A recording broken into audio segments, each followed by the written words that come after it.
Nous avons vu dans le chapitre précédent les tissus épithéliaux. Maintenant, nous allons commencer le chapitre suivant qui concerne les tissus conjonctifs. Alors, on va donc parler de certains éléments généraux concernant les tissus conjonctifs. Nous allons définir qu'il y a plusieurs catégories de tissus conjonctifs, mais nous allons surtout développer la catégorie de tissus squelettiques. Alors, il s'agit des tissus cartilagineux et des tissus osseux, et nous allons également parler du cas particulier du tissu sanguin. Alors, en ce qui concerne les généralités, donc une définition du tissu conjonctif. Alors, contrairement au tissu épithéliaux qui est constitué de cellules jointives et avec une certaine polarité, les tissus conjonctifs, eux, sont constitués de cellules éparpillées, donc dispersées. Alors, autour de ces cellules, il y a un ensemble variable de fibres, LIF en arabe, et une substance fondamentale qui forme ce qu'on appelle la matrice du tissu conjonctif. Alors, cette substance donc relie l'ensemble des cellules aux fibres qui constituent donc l'ensemble du tissu conjonctif. Alors, étant donné la variété des tissus conjonctifs, il y a également une variété de fonctions, fonctions de soutien, nutrition et défense de l'organisme. On reviendra sur ces fonctions quand on parlera de certains exemples précis de tissus conjonctifs. Alors, je rappelle ici donc les constituants des tissus conjonctifs, donc principalement des fibres, une substance fondamentale et des cellules. Alors, concernant les fibres, il y a trois catégories principales. Tout d'abord, des fibres de collagène. Alors, ce sont des fibres constituées d'une protéine qu'on appelle le collagène. Alors, il y a plusieurs catégories de collagène qui sont définies d'après leurs caractéristiques moléculaires.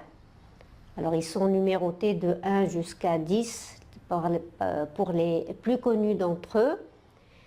Donc, on ne va pas rentrer dans ces détails, mais il faut retenir que c'est ce qui donne à ces tissus une certaine résistance aux tractions et aux forces mécaniques, certains soutiens aux différents tissus dans lesquels ils entrent dans la constitution. Alors, il y a également une autre catégorie, ce sont les fibres réticulaires qui constituent des réseaux et qui sont formés d'une protéine qu'on appelle la réticuline et qui ont un rôle de soutien.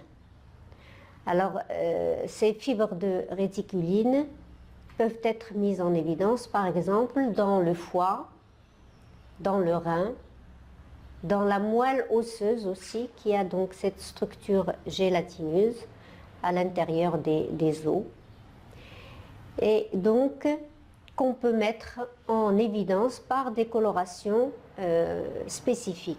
Donc, ça permet de les mettre en évidence. Alors, on a également les fibres élastiques, donc qui, comme leur nom l'indique, sont constituées de protéines qu'on appelle élastines et qui donnent donc une certaine élasticité au tissu. Donc, vous avez les fibres collagènes et les fibres élastiques, par exemple, qui entrent dans la constitution de l'épiderme. C'est ce qui donne un certain soutien à notre peau, et une certaine élasticité. Donc le soutien, c'est lorsque la peau est bien tendue, donc plus il y a de collagène,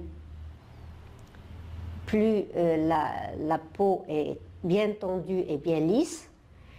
Et en ce qui concerne l'élasticité, c'est ce qui fait que lorsqu'on tire notre peau, grâce à l'élastine qu'elle contient, elle peut retrouver sa forme initiale. Alors, deuxième élément constituant le tissu conjonctif, c'est donc la substance fondamentale, donc cette matrice qui regroupe les fibres aux cellules, constituées d'eau, de sels minéraux et d'un certain nombre de constituants, exemple des polysaccharides avec des glucoprotéines de structure par exemple. Alors, troisième élément constituant le tissu conjonctif, ce sont les cellules qui sont appelées en général fibroblastes et qui constituent donc les principales cellules du tissu conjonctif. Alors, donc, ça nous permet de définir qu'il y a plusieurs catégories de tissus conjonctifs. Alors, j'énumère ces différents types de tissus conjonctifs, mais on va développer certains, développer les caractéristiques de deux d'entre eux, qui sont les tissus squelettiques et le tissu sanguin. Donc, on a le tissu conjonctif lâche, qui est appelé ainsi parce qu'il a une substance fondamentale qui est très fine, donc relâchée, c'est de là que vient le terme lâche. Il est constitué de fibroblastes. Alors, un petit schéma qui peut vous aider à comprendre. Alors, vous avez donc les cellules qui ont une forme fusiforme avec des prolongements. Donc voilà la cellule, ses prolongements.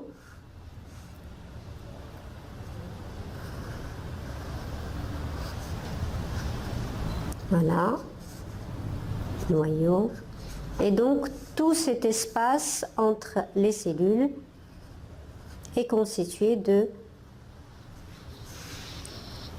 d'une matrice qui est très légère, donc très fine. Donc, ici, vous avez donc les fibroblastes et donc ici, vous avez la substance fondamentale.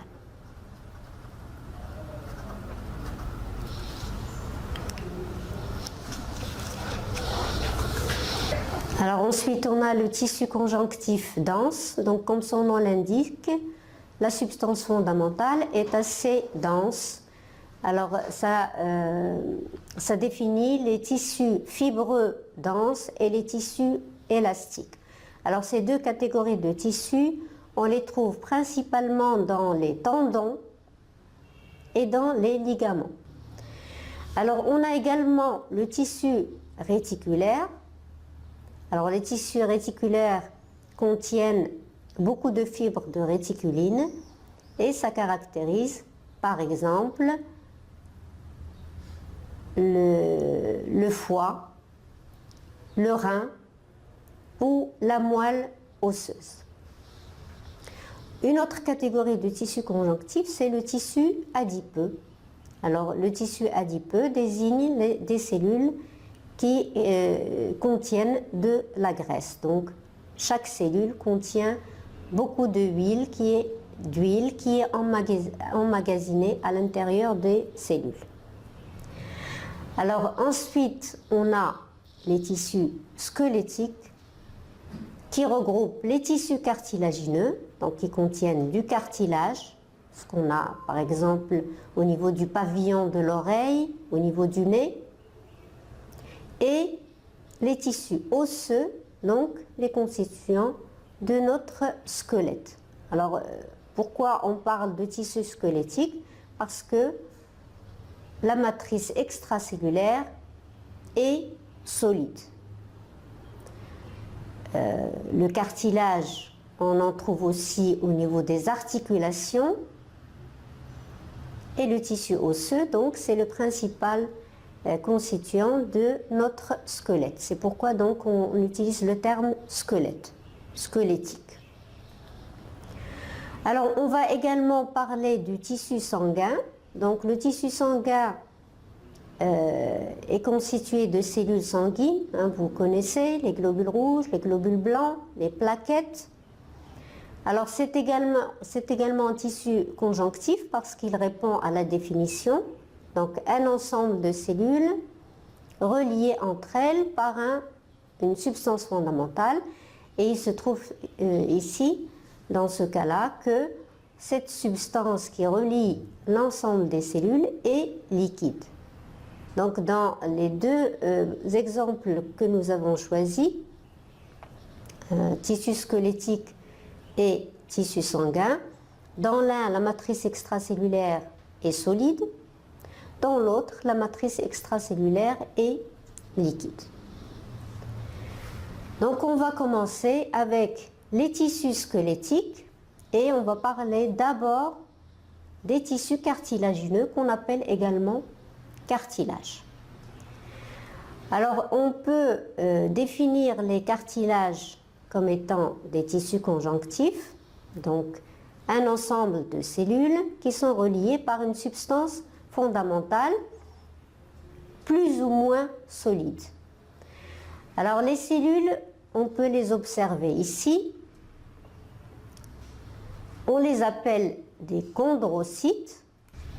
Alors, donc, les cellules ou chondrocytes apparaissent ici. Vous avez le noyau qui est en bleu, le cytoplasme est en rose, violet.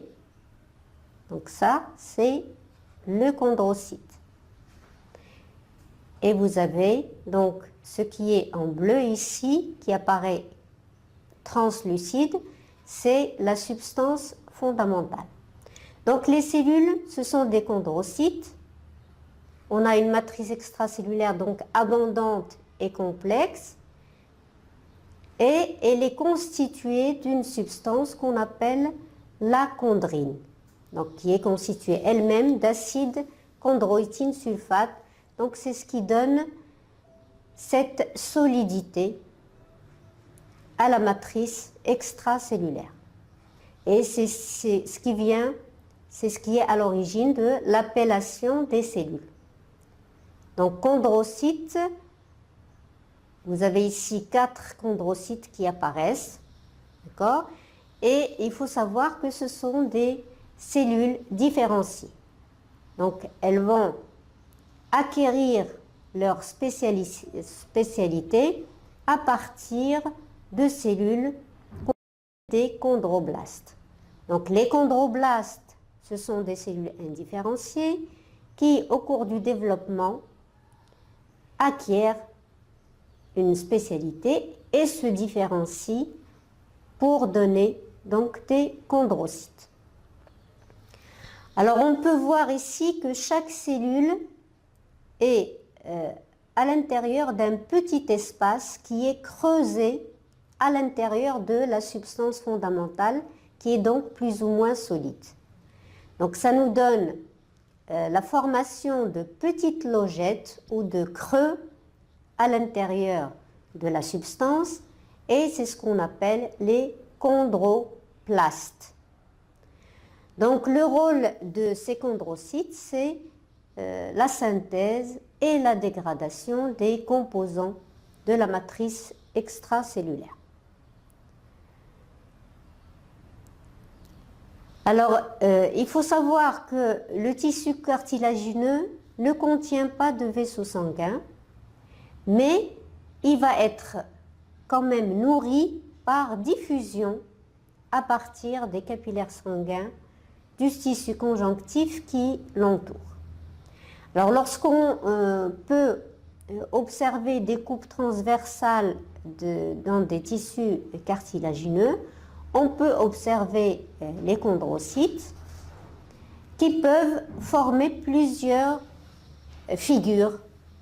Alors, ces figures qui apparaissent, par exemple, ce cas de figure ou celui-ci, ce sont en fait des structures qui apparaissent et qui sont variables en fonction de la croissance des chondrocytes. Donc, la croissance des chondrocytes se fait par mitose à partir des chondrocytes préexistants et on peut avoir la disposition des cellules soit selon un axe, selon une ligne rectiligne. Et dans ce cas-là, on appelle ce cas de figure un groupe isogénique axial. Ou alors, on peut avoir une disposition des cellules après mitose selon un cercle, donc selon des rayons. Donc, ce cas de figure nous donne un groupe isogénique coronaire ou radiaire. Donc, vous aurez peut-être l'occasion d'observer des coupes de tissus cartilagineux et donc on peut observer ces deux cas de figure, groupe isogénique axial ou groupe isogénique coronaire ou radiaire.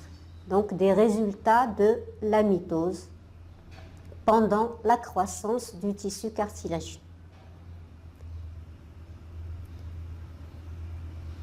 Alors, il y a plusieurs catégories de cartilage.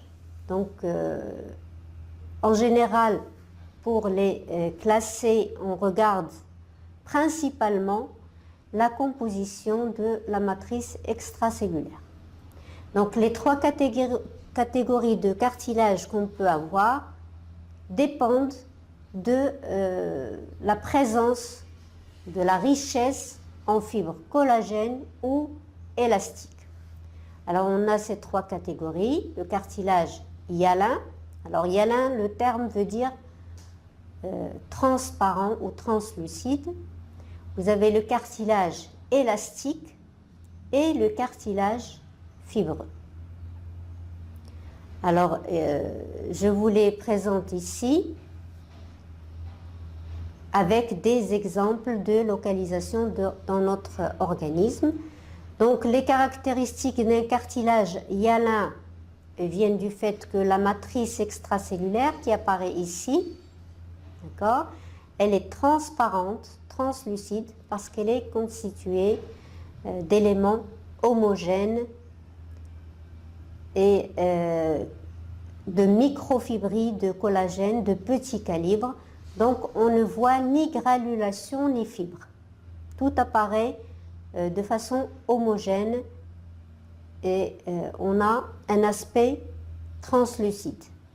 Ce tissu cartilagineux, on peut l'observer au niveau du nez, au niveau des voies respiratoires, au niveau des côtes, au niveau de la cage thoracique, au niveau des articulations et au niveau du larynx, qui fait partie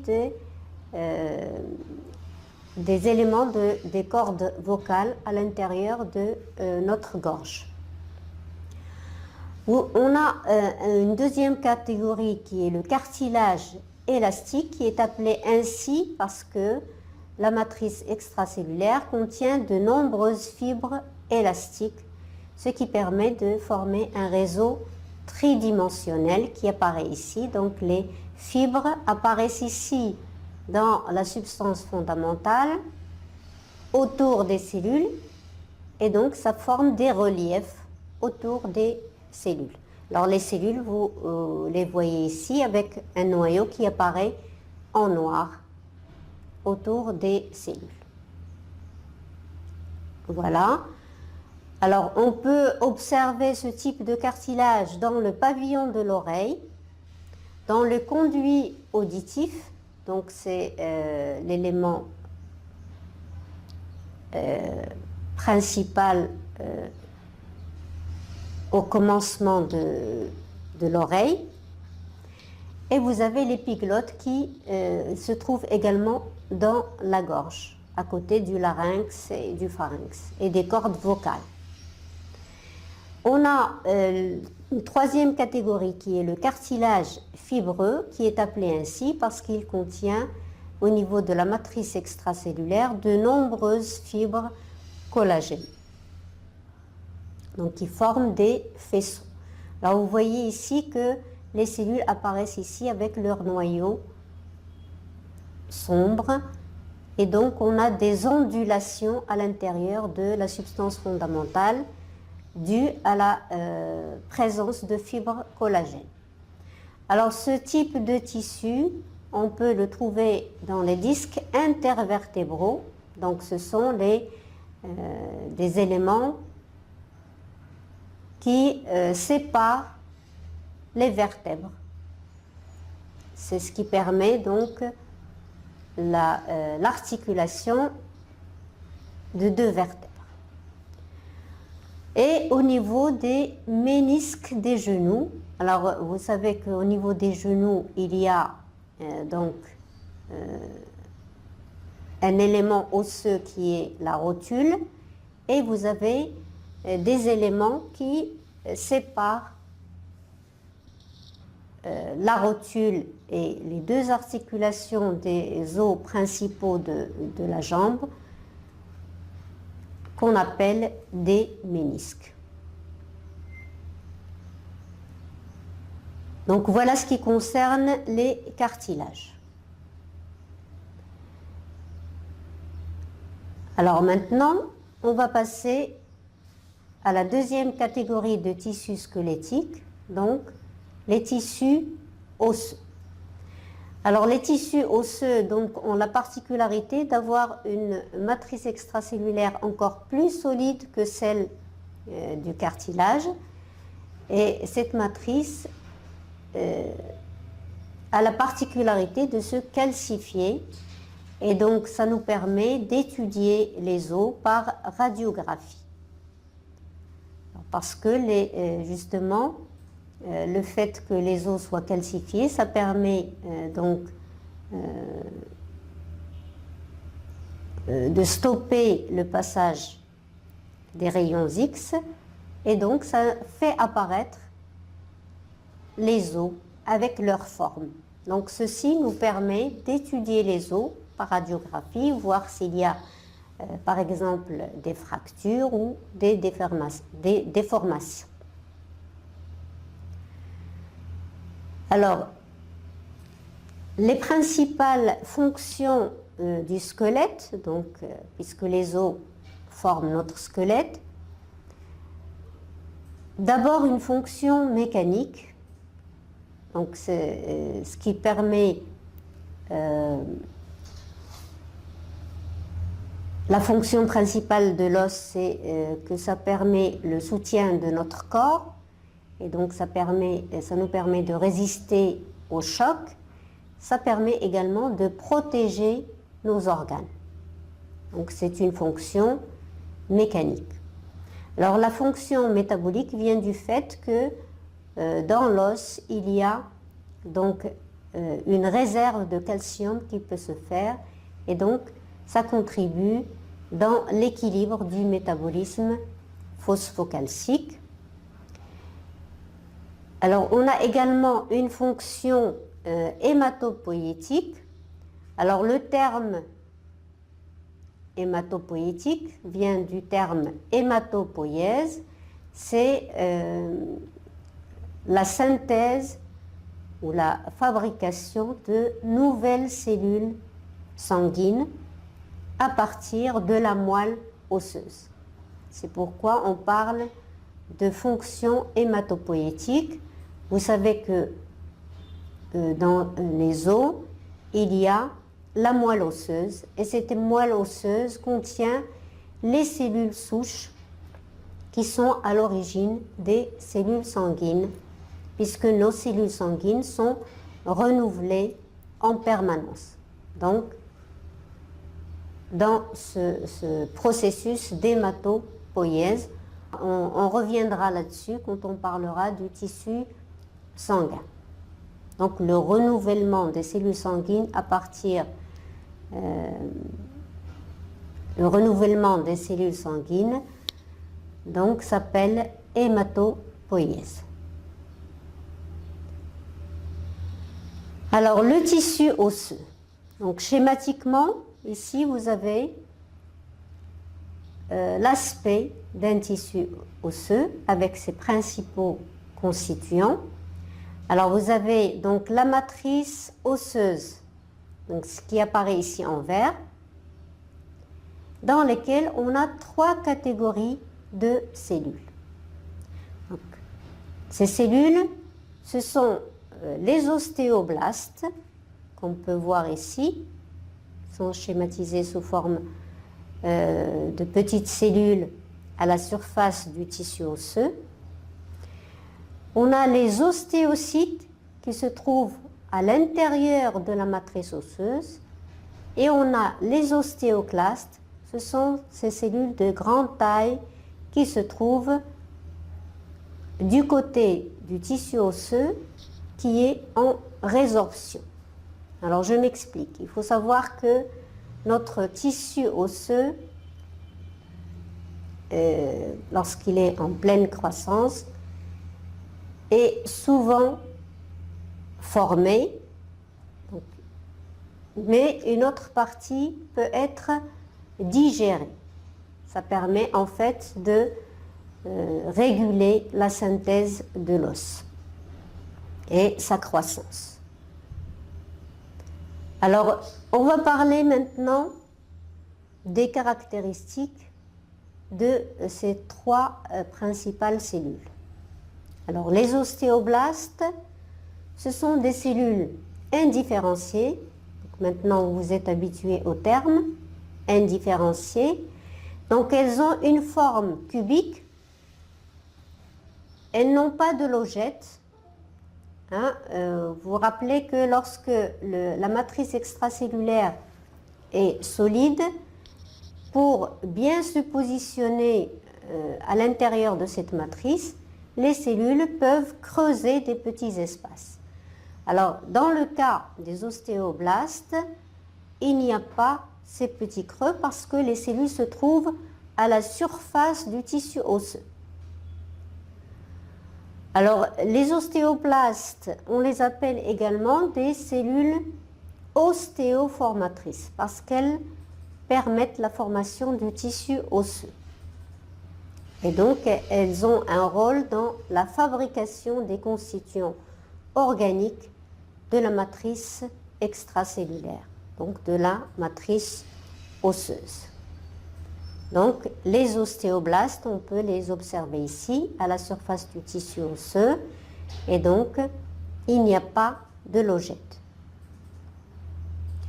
Alors, cet aspect ici qui vous apparaît, c'est une structure qui apparaît lorsqu'on observe les cellules au microscope électronique. Donc, on peut voir qu'il y a un noyau ici, un cytoplasme granuleux, ça veut dire qu'il est riche en organites qui interviennent au cours de la synthèse des protéines ou d'autres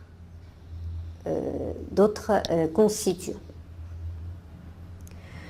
L'autre catégorie de cellules osseuses qu'on appelle ostéocytes, donc ici lorsqu'on a des cellules différenciées, on remplace le terme blast par le terme cyte. Donc les ostéocytes sont définis comme étant des ostéoblastes après différenciation. Donc à ce niveau-là, les cellules ne se divisent plus.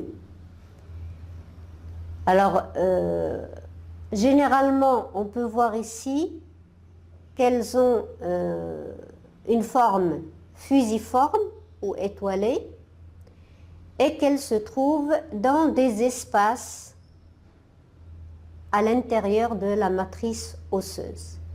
Donc, les espaces ou les petits creux qu'on trouve à l'intérieur de la matrice osseuse, on les appelle des ostéoplastes.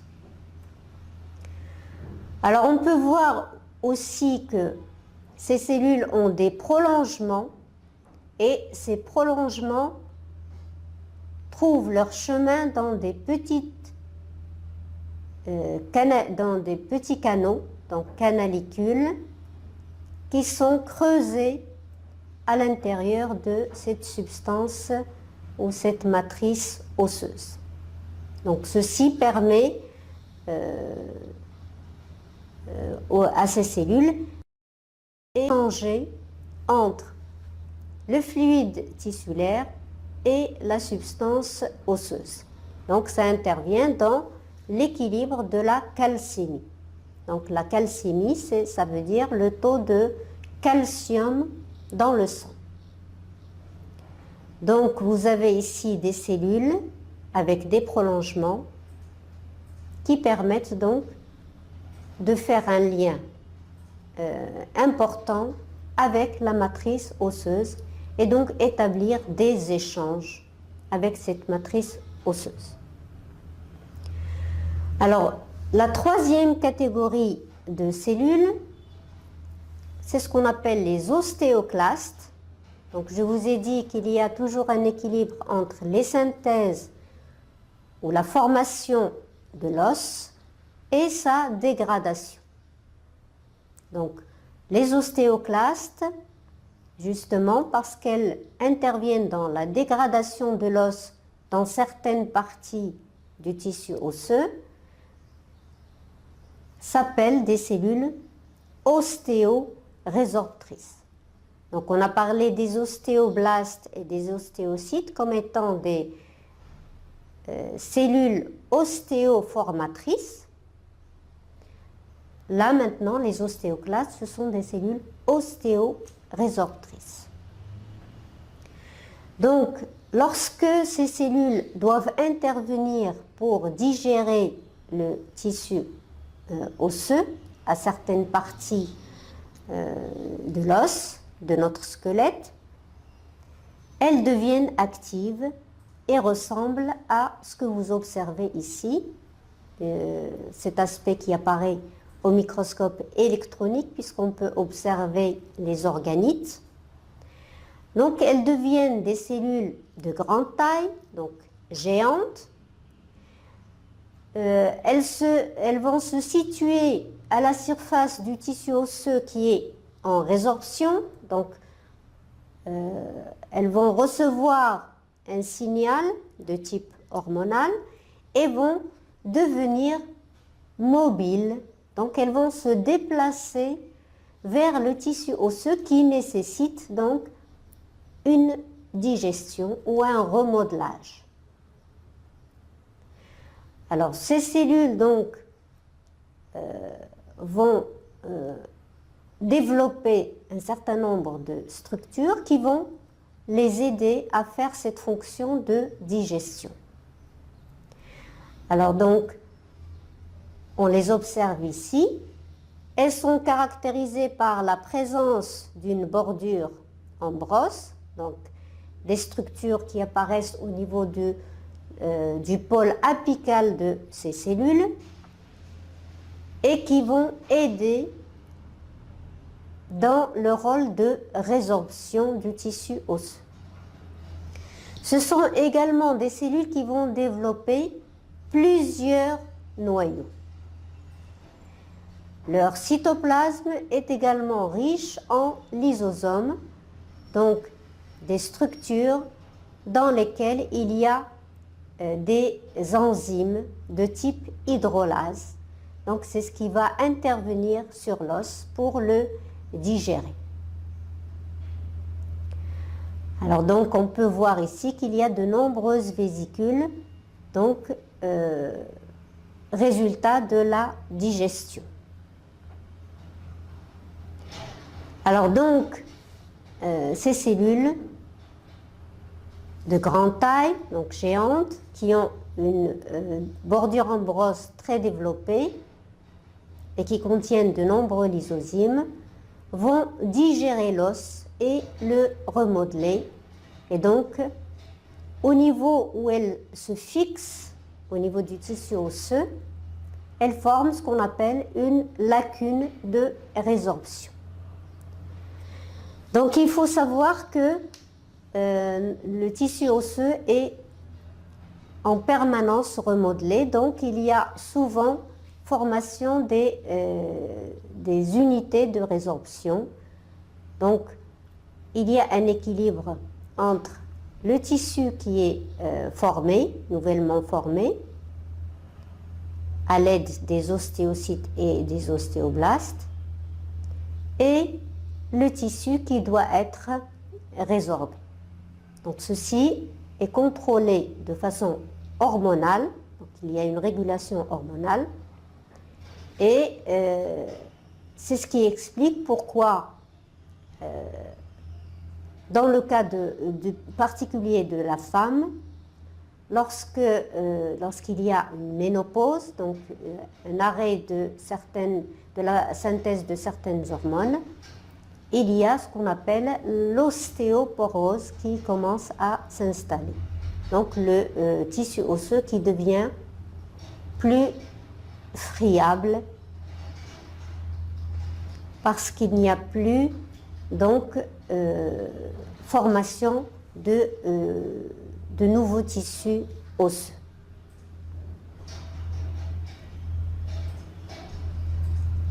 Alors, au niveau du tissu osseux, dans sa partie rigide, la plus rigide, donc ce qu'on appelle l'os compact ou sec, les cellules osseuses sont généralement disposées en cercle concentrique.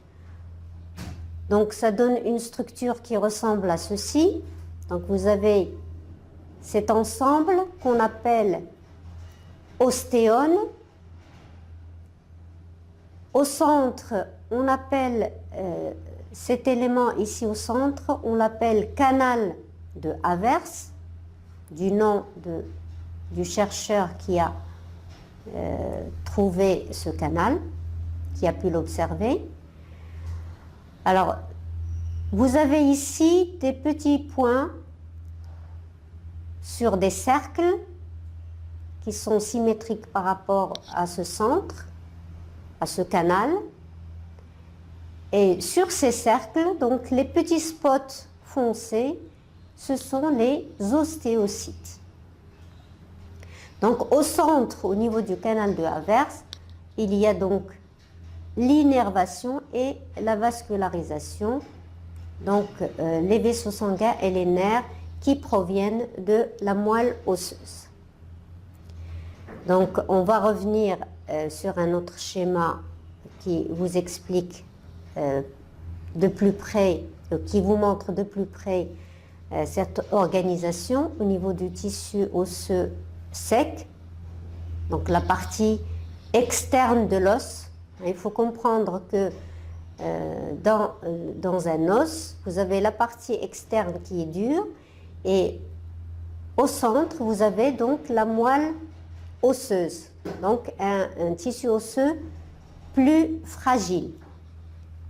Donc dans la partie compacte, dure de l'os, on a les ostéocytes, donc qui sont ici, ces petits points marrons, qui sont donc sur des cercles concentriques.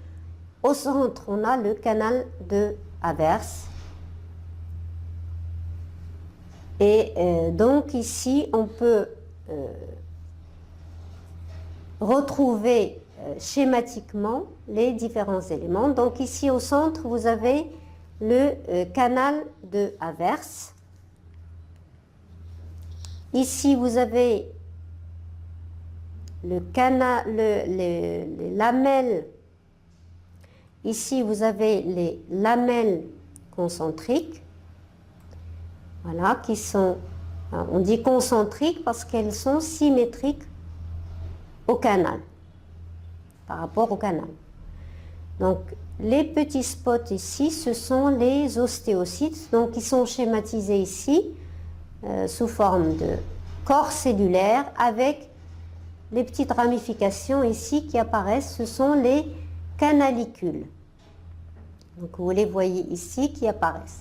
Là, c'est une photo obtenue après observation au microscope optique, donc après coloration. Ici, c'est une schématisation de cette photographie. Donc, canalicule, ostéocyte, lamelle concentrique, canal de Havers, et donc l'ensemble s'appelle ostéone, qu'on appelle également système de Havers. Ici. Nous avons parlé de la catégorie de tissus conjonctifs dits squelettiques qui ont la particularité d'avoir une matrice extracellulaire solide. Maintenant, on va parler d'un autre type particulier de tissu conjonctif qui est le tissu sanguin. Alors, ce tissu est caractérisé par la présence d'une matrice extracellulaire qui est liquide. Alors donc, le tissu sanguin, donc c'est le sang, c'est un tissu conjonctif spécialisé formé de cellules. Alors, ces cellules, ce sont les éléments figurés du sang et qui baignent dans un liquide qu'on appelle le plasma sanguin. Alors les cellules sanguines, bien sûr vous les connaissez, ce sont les globules rouges qu'on appelle également érythrocytes, les globules blancs qu'on appelle également leucocytes et les plaquettes sanguines qu'on appelle thrombocytes. Alors le plasma est constitué d'eau, de sels minéraux et de molécules organiques, donc des glucides, des lipides et des protéines. Alors donc vous avez, pour observer les cellules sanguines, on réagit généralement ce qu'on appelle des frottis sanguins, donc une goutte de sang qui est disposée sur une lame en verre à l'aide de colorations particulières, spécifiques. On obtient donc l'ensemble des cellules. Alors ici vous avez donc les globules rouges et ici vous avez deux leucocytes qui apparaissent sur la photographie. Alors on va commencer avec les globules rouges, alors qu'on appelle également érythrocytes à cause de la couleur rouge et qu'on appelle également hématies parce qu'ils contiennent de l'hémoglobine.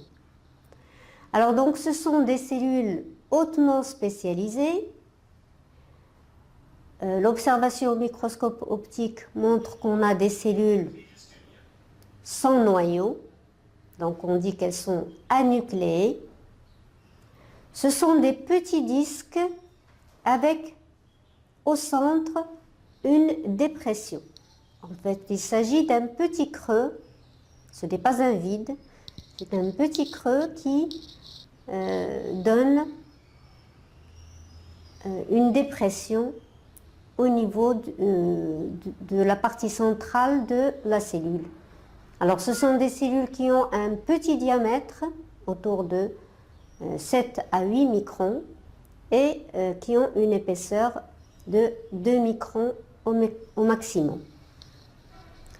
Alors le cytoplasme ne contient pas d'organites, mais est principalement constitué d'hémoglobine, donc ce pigment rouge qui permet la fixation de l'oxygène et qui assure donc son transport. Donc c'est là qu'apparaît le rôle principal de ces cellules. Alors la membrane plasmique de ces cellules porte également les antigènes qui déterminent les groupes sanguins. Chacun d'entre nous peut avoir le groupe A, B, AB ou O avec le rhésus positif ou négatif. Donc c'est au niveau des membranes, des cellules sanguines, des globules rouges qu'il y a ces informations. Il est important de connaître le nombre de globules rouges dans notre sang. Donc il y en a à peu près, donc ça varie de 4,5 à 5,9 millions de globules rouges par millimètre cube de sang. La durée de vie des globules rouges est de 4 mois à peu près, donc 120 jours seulement. Ensuite, ils sont détruits par hémolyse, c'est-à-dire que les cellules éclatent parce que les cellules ne sont plus actives et donc elles doivent être renouvelées. Lorsque le nombre de globules rouges diminue dans le sang, en général, c'est qu'on n'est pas en bonne santé et c'est ce qu'on appelle l'anémie. Faqr dam.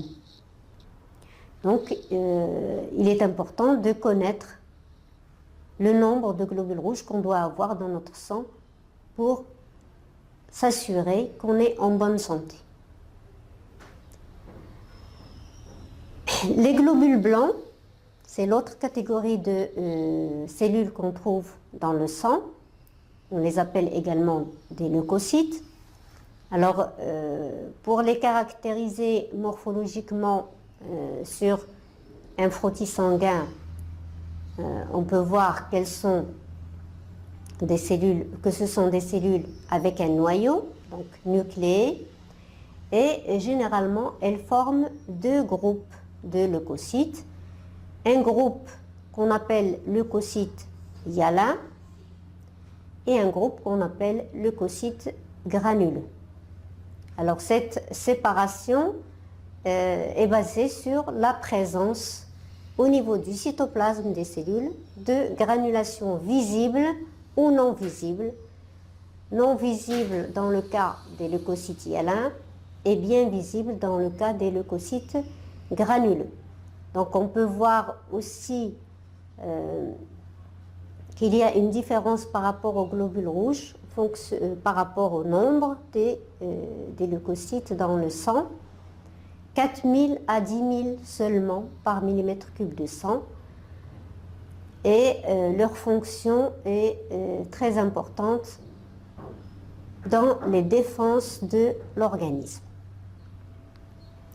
Alors, comment caractériser ces cellules? Donc, on vient de dire qu'il y a deux grands groupes, leucocytes hyalins, qu'on appelle également mononucléaires. Donc, les leucocytes hyalins, parce que leur cytoplasme ne montre pas de granulation visible au microscope optique, on les appelle également des mononucléaires parce que leur noyau est formé d'un seul bloc. Une seule unité qui forme le noyau. Donc, le noyau est généralement régulier, il n'est pas découpé en lobes et on n'observe pas de granulation spécifique. Alors, il y a deux grandes catégories. Une catégorie qu'on appelle lymphocytes et une autre catégorie qu'on appelle monocytes. Alors la caractérisation se fait au microscope optique sur des frottis sanguins. Donc en ce qui concerne les lymphocytes, là on précise leur nombre. Ce sont des cellules impliquées dans la coordination des réponses immunitaires de l'organisme. Et donc structurellement ou morphologiquement, il s'agit de cellules avec un noyau constitué d'un seul bloc. Donc ici, dans le cas des lymphocytes, le noyau est sphérique. Donc il apparaît ici en violet. On a deux catégories en fonction de la taille de ces cellules qui est comparée généralement par rapport à la taille de globules rouges. Donc vous vous rappelez que la taille des globules rouges est à peu près 7 microns. Et donc là, on peut voir des cellules avec un noyau sphérique qui ont à peu près la même taille que le globule rouge. C'est ce qu'on appelle les petits lymphocytes. Et on a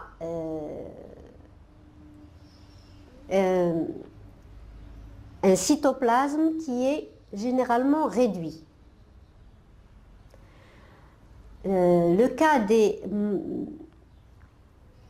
lymphocytes de taille moyenne ou de grande taille, c'est donc toujours par comparaison à la taille des globules rouges. Donc ça peut atteindre jusqu'à 2 fois la taille du globule rouge. Et généralement, le cytoplasme occupe une plus grande place. Donc les petits lymphocytes, les grands lymphocytes ici. Donc, la caractéristique du groupe de ces cellules, c'est la présence d'un noyau sphérique. L'autre catégorie de leucocytes IALA, ou mononucléaires, c'est des cellules qu'on appelle monocytes. Alors on les appelle ainsi parce que ce sont des cellules de grande taille lorsqu'on les compare aux globules rouges et parce que leur noyau a la forme d'un rein. Vous voyez ici, ce n'est pas une sphère, donc c'est une forme incurvée. Donc ça ressemble à un rein ou à un grand haricot. Ce sont donc les monocytes. Alors le noyau, comme il a une forme incurvée, on dit qu'il est réniforme. Alors le deuxième groupe de leucocytes qu'on appelle granuleux, leucocytes granuleux, granulocytes ou polynucléaires.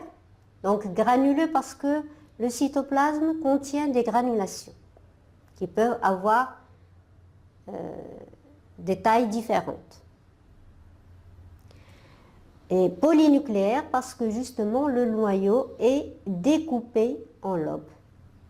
Il peut avoir 2 jusqu'à 5 lobes, de 2 jusqu'à 5 lobes.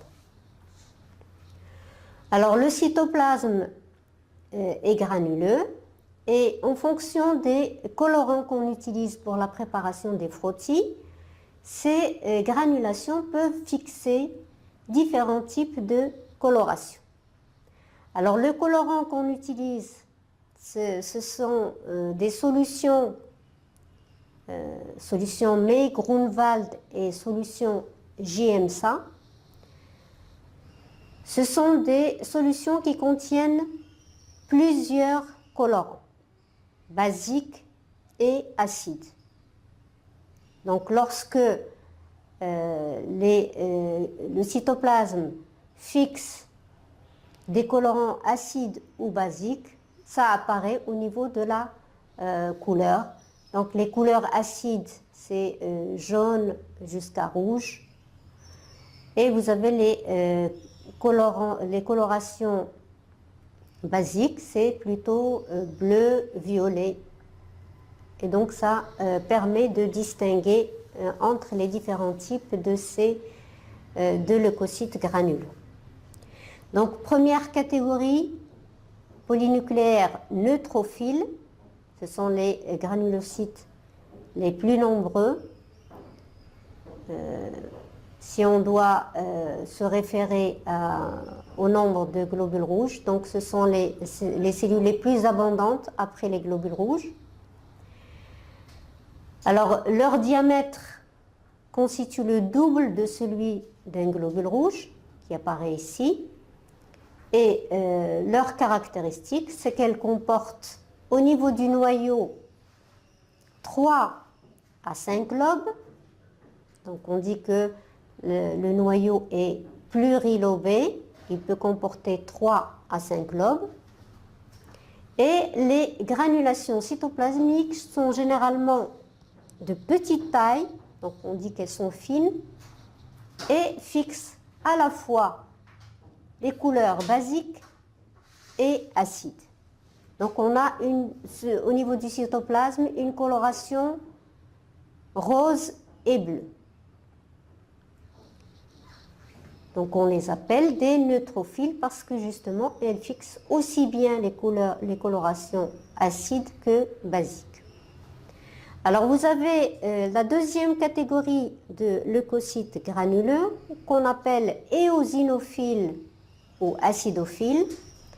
Alors éosinophile, c'est le colorant acide qui est utilisé dans les solutions dont je vous ai parlé tout à l'heure pour colorer les cellules sanguines. Et donc, ça donne une teinte rose, donc acidophile. Alors donc, ces cellules sont caractérisées par la présence de deux lobes nucléaires, deux lobes au niveau du noyau, et au niveau du cytoplasme, on a des granulations de grande taille et sphériques. Et de plus, elles ont une teinte rouge-orange. Alors, ce sont des cellules qui ne sont pas très abondantes dans nos frottis. Donc, quand on fait des analyses au laboratoire des différents constituants de notre sang, ce sont des cellules qui ne sont pas abondantes. Donc, on peut trouver 2% à peu près d'acidophiles lorsqu'on fait des analyses. Ça veut dire très peu de cellules. Alors, troisième catégorie de leucocytes granuleux, ce sont des cellules qu'on appelle les basophiles. Alors, comme leur nom l'indique, donc au niveau du cytoplasme, on observera des granulations de couleur bleue ou bleu violacé. Ce sont des granulations très abondantes donc dans le cytoplasme. Le résultat, c'est que on n'arrive pas à observer la forme du noyau distinctement. Donc ça donne un noyau irrégulier avec une forme qui peut varier. Alors les granulations donc sont de couleur bleu violacé et elles sont de grande taille. Alors les basophiles, ce sont également des cellules encore moins abondantes que les éosinophiles. Donc quelquefois dans les analyses de notre sang, il peut y avoir 0 basophile.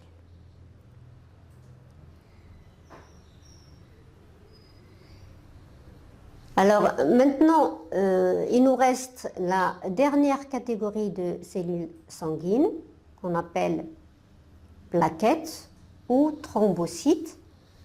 Alors le terme thrombocyte, je ne sais pas si vous avez déjà entendu parler du terme thrombose, c'est lorsqu'il y a un problème dans la fluidité du sang. Donc lorsque le sang forme un caillot, il bloque quelquefois la circulation du sang dans les vaisseaux et donc on parle de thrombose. Donc c'est de là que vient le terme. Alors ce sont des cellules assez nombreuses, 150 000 à 300 000 par millimètre cube de sang. Ce sont généralement des petits fragments cellulaires sans noyau. Alors là, vous reconnaissez les globules rouges, bien sûr. Et ces petits fragments-là, ce sont les plaquettes. Alors généralement, on les observe sous forme agglutinée, c'est-à-dire qu'elles ont tendance à former des petits amas de cellules parce que justement, elles contiennent un facteur de coagulation. Alors le cytoplasme contient de nombreuses mitochondries, des vésicules et un cytosquelette riche en protéines contractiles. Donc, c'est ce qui fait que ce sont des cellules qui ont tendance à se regrouper. Ce sont des cellules qui ont une durée de vie très courte, hein, ça ne dépasse pas les 12 jours, et sont généralement détruites dans le foie et la rate. Alors le rôle principal, donc vous avez dû le deviner, c'est dans le processus de coagulation sanguine. Lorsqu'on est blessé, lorsqu'il y a une petite blessure au niveau de notre peau, généralement le sang s'arrête au bout de quelques minutes parce que justement il coagule à l'air et donc ça bloque l'hémorragie. Alors donc voilà ce que vous aurez l'occasion d'observer en travaux pratiques, donc sur des frottis sanguins, vous pourrez essayer d'observer les cellules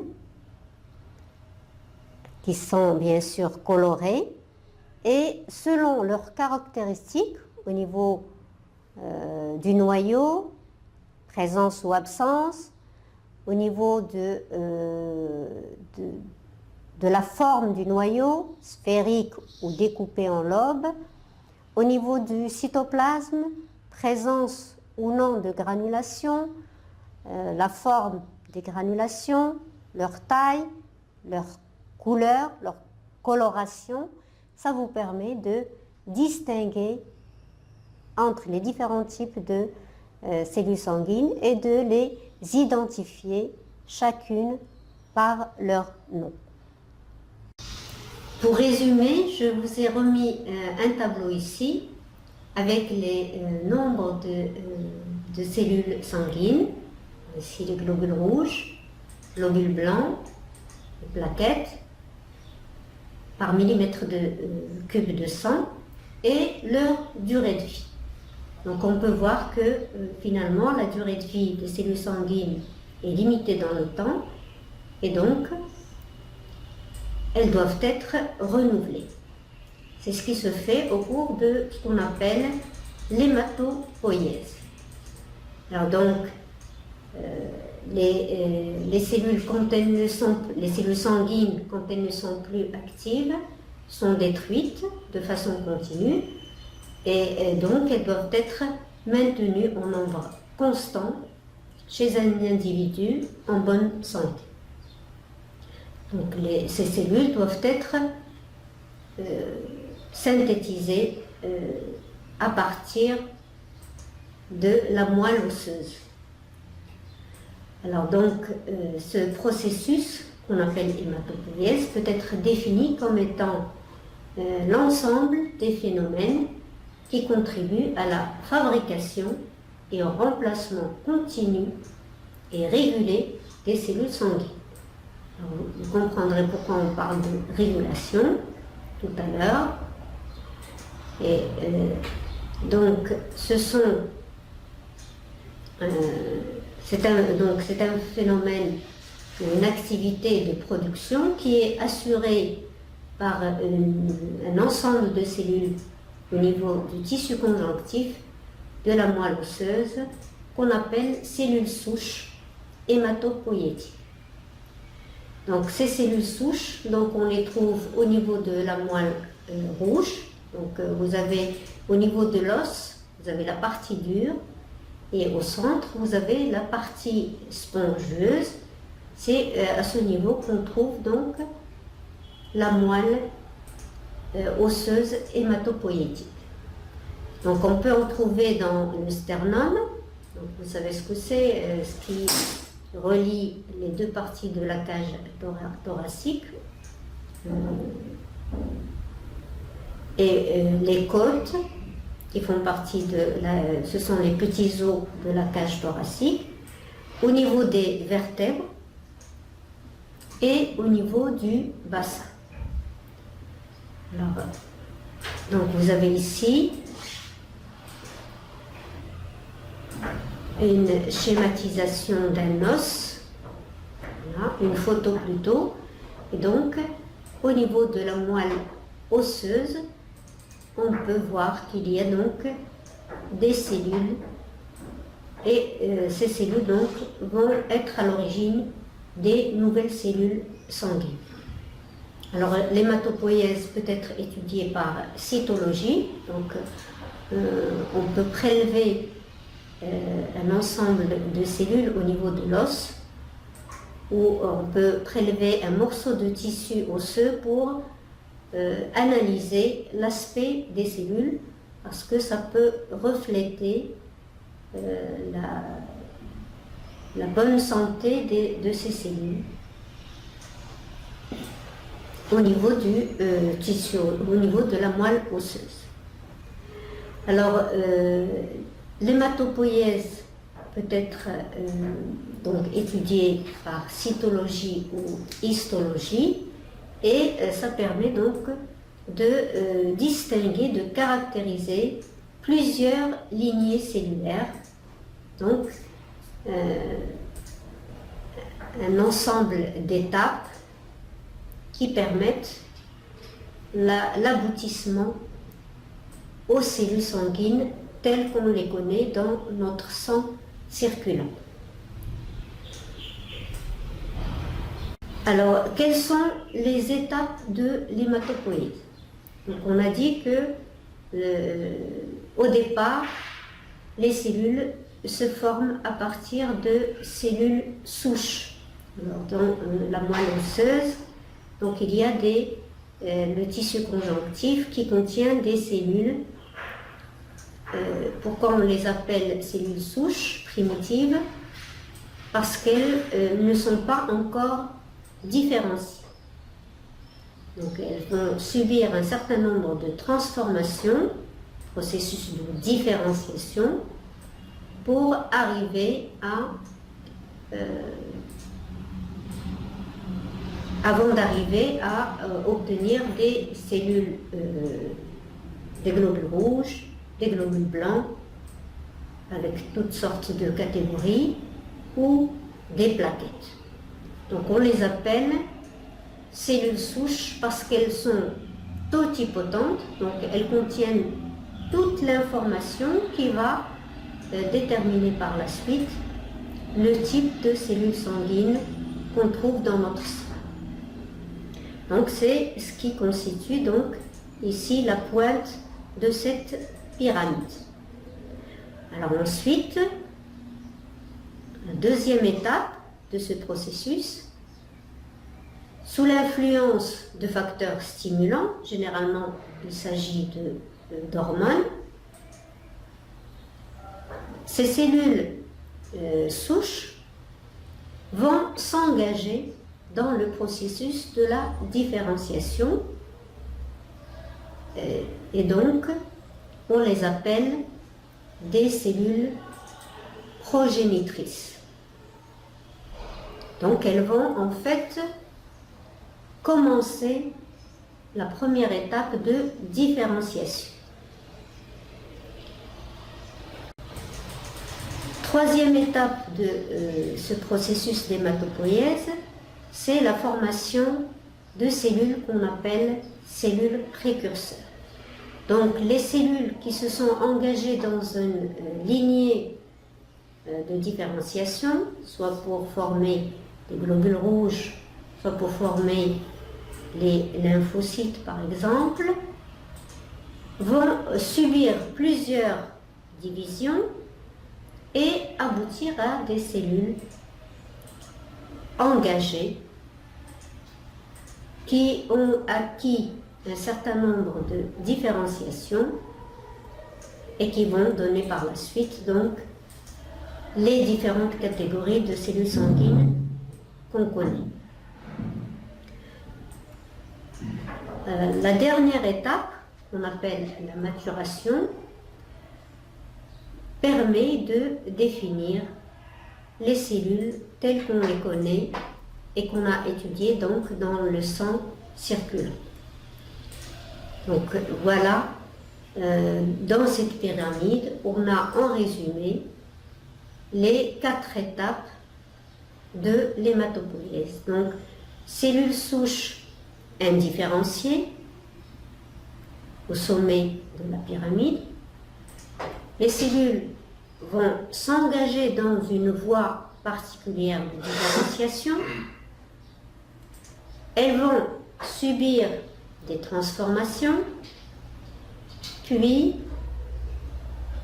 elles vont être spécialisées et donc au cours de l'étape de maturation vont ressembler aux cellules de notre sang circulant. Alors il y a plusieurs lignées hématopoïétiques. On a une lignée qui permet la formation des globules rouges, c'est la lignée érythroblastique qu'on appelle également érythropoïèse. On a la lignée granuleuse qui permet la formation, comme son nom l'indique, de granulocytes, c'est-à-dire les neutrophiles, les acidophiles et les basophiles. On a la lignée monocytaire qui permet la formation des monocytes, la lignée lymphoïde qui permet la formation des lymphocytes, et vous avez la lignée mégacariocytaire ou thrombopoïèse qui permet la formation des plaquettes.